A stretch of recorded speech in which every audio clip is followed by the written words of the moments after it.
Hello everyone.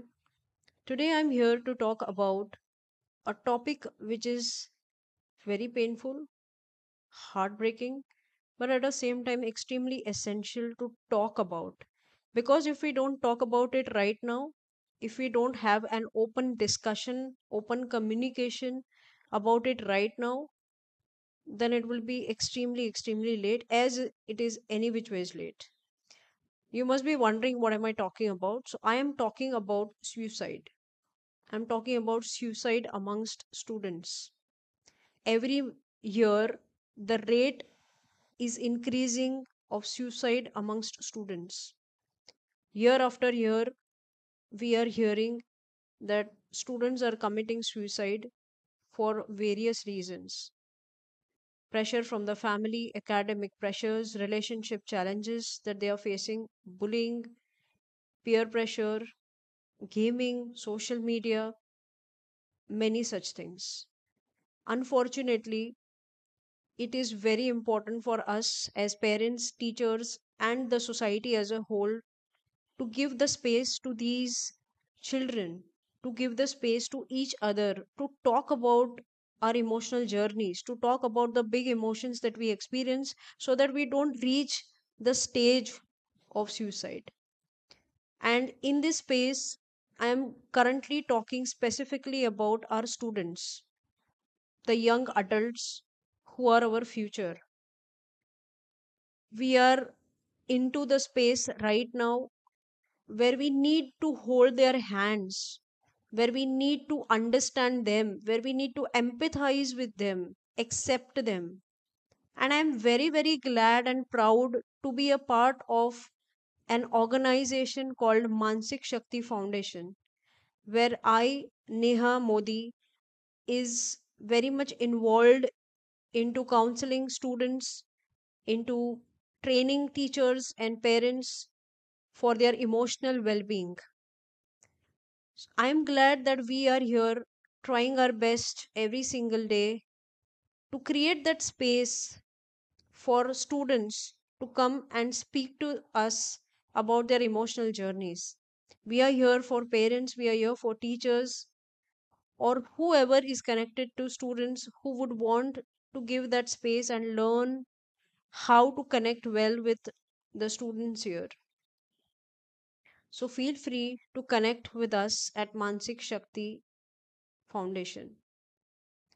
And bringing into the light, the awareness, this topic of suicide among students, this topic itself is extremely dark, very heartbreaking and painful, as I said earlier. And in this darkness, there are many rays of hope. There are many people who are working tirelessly towards healing. And I'm thankful and I'm grateful for having this opportunity to also do the same. Amongst us today, we have Dr. Nilesh Shah. Dr. Nilesh Shah is a practicing psychiatrist at Sion Hospital, and he is the one who is a ray of light. He's the one who is working towards prevention of suicide amongst students. So today he is here with us to share his experience, his knowledge, and beautiful techniques with us, where we together as society, as parents, as teachers, can assist, can help, can hear out the students around us, can understand the signs and symptoms that they show us, and we can become aware and equipped on when and where to help these students. So let's welcome our guest, Dr. Nilesh Shah. Very warm welcome to you, sir. So, as I said, Sion Hospital is attached to a medical college where we have undergraduate students coming in the first MBBS, second MBBS, and third MBBS, and many postgraduate students because there are many other specialty. So, in psychiatry department also, and there are many other specialties: surgery, gynecology, pediatrics, medicine, so many departments, and they also have postgraduate students. And workload is very, very heavy. So breakdown is very, very common, and students feel sometimes exhausted, sad, depressed, anxious, and lot depends also to some extent on the environment. So each student is different. His ability to work, his ability to cope up with the stressful situation, his ability to kind of take instructions from seniors or firing from seniors is different. So, say for example, when a senior would fire a junior for not doing work, most of the students will say, he had a bad day and he must have fought with his wife and that's why he's firing me. He will not take it to the heart. But some students are more sensitive. And if that student is more sensitive, he'll feel very, very bad and sulk, kind of complain about it, and sometimes he'll stop going to work, or he might just leave the department and go to his native place, because many students in Sion Hospital come from outside Mumbai, outside Maharashtra. So that is one of the problems which they are facing. So one is how the student is, how he has been brought up. So depending on the student's personality, whether he is very, very sensitive, whether very serious kind of a person, or he is happy-go-lucky kind of thing. He doesn't worry much about what seniors say. So depending on that, their reaction would happen. And also department environment. Some departments are very students friendly. Some departments are overwhelmed by the number of patients work. So they may not be as student friendly as other department. So there are multiple factors which decide the reaction of the student.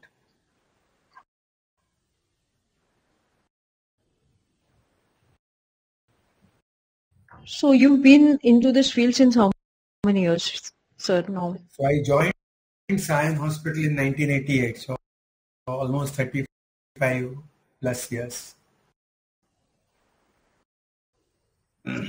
Oh, that's quite a lot. Really a lot.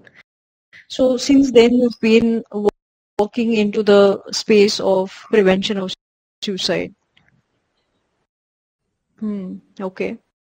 So possibly, sir, as you mentioned, there have been various type of personalities and environment that students have, and depending on that is the reaction of each and every student on how would they react to the situations, to the events that happen outside their lives, and whatever they are going through every time, whatever is happening. So are there any warning signs, if I have to ask, or if our viewers have to understand?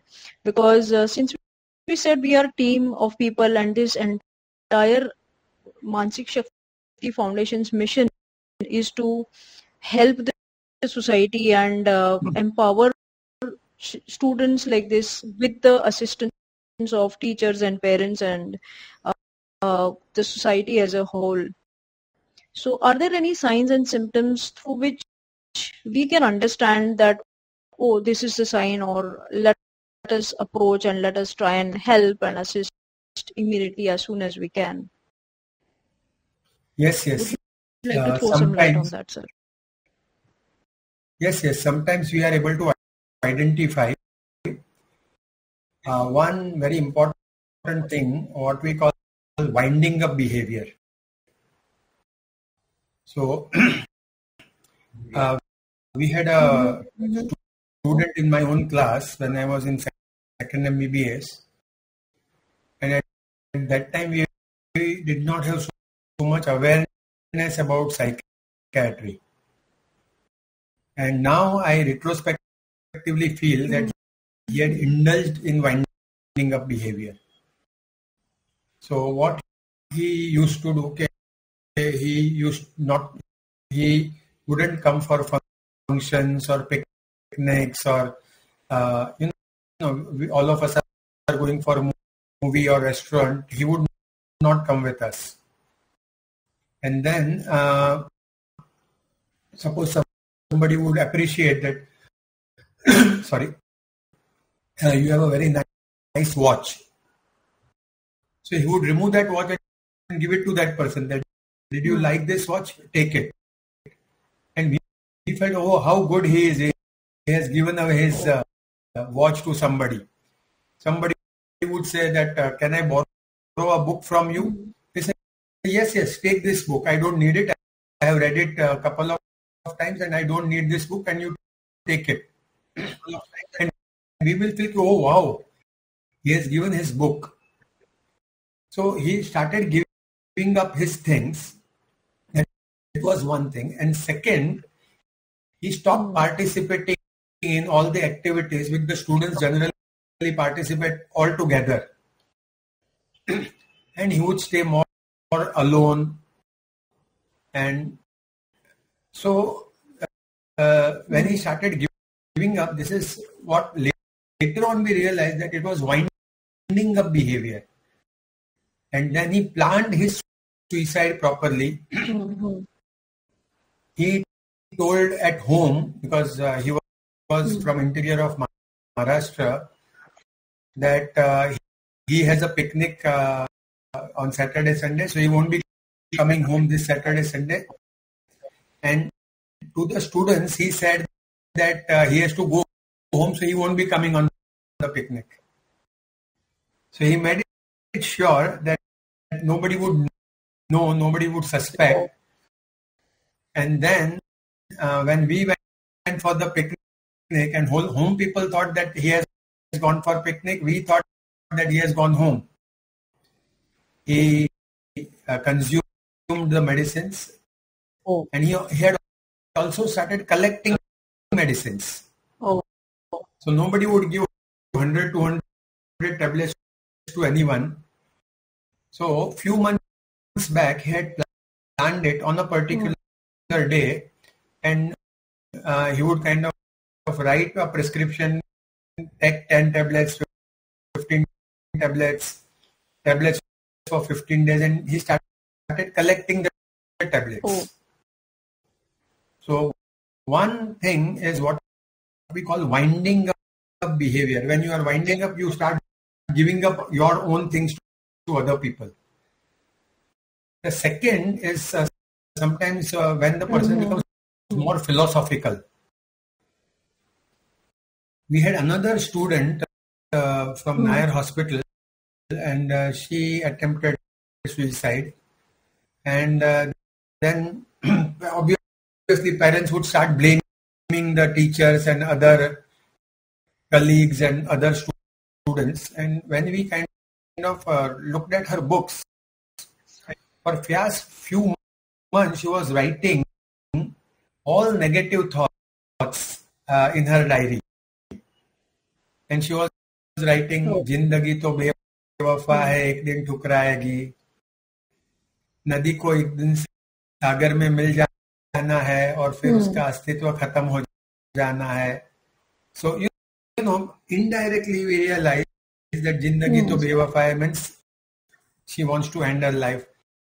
नदी सागर में मिल जाएगी तो उसका अस्तित्व खत्म हो जाएगा. And these kind of philosophical ideas, and something which indirectly tells us that she is planning a suicide and she is tired of life, and many of them feel that life is not worth living. So whenever or there are some students who come and tell us that I'm feeling sad, I'm feeling depressed, I'm easily irritated. I don't feel that life is not worth living. So some of the signs we can really change in the behavior, the normal behavior, and you know that there is something wrong with this person.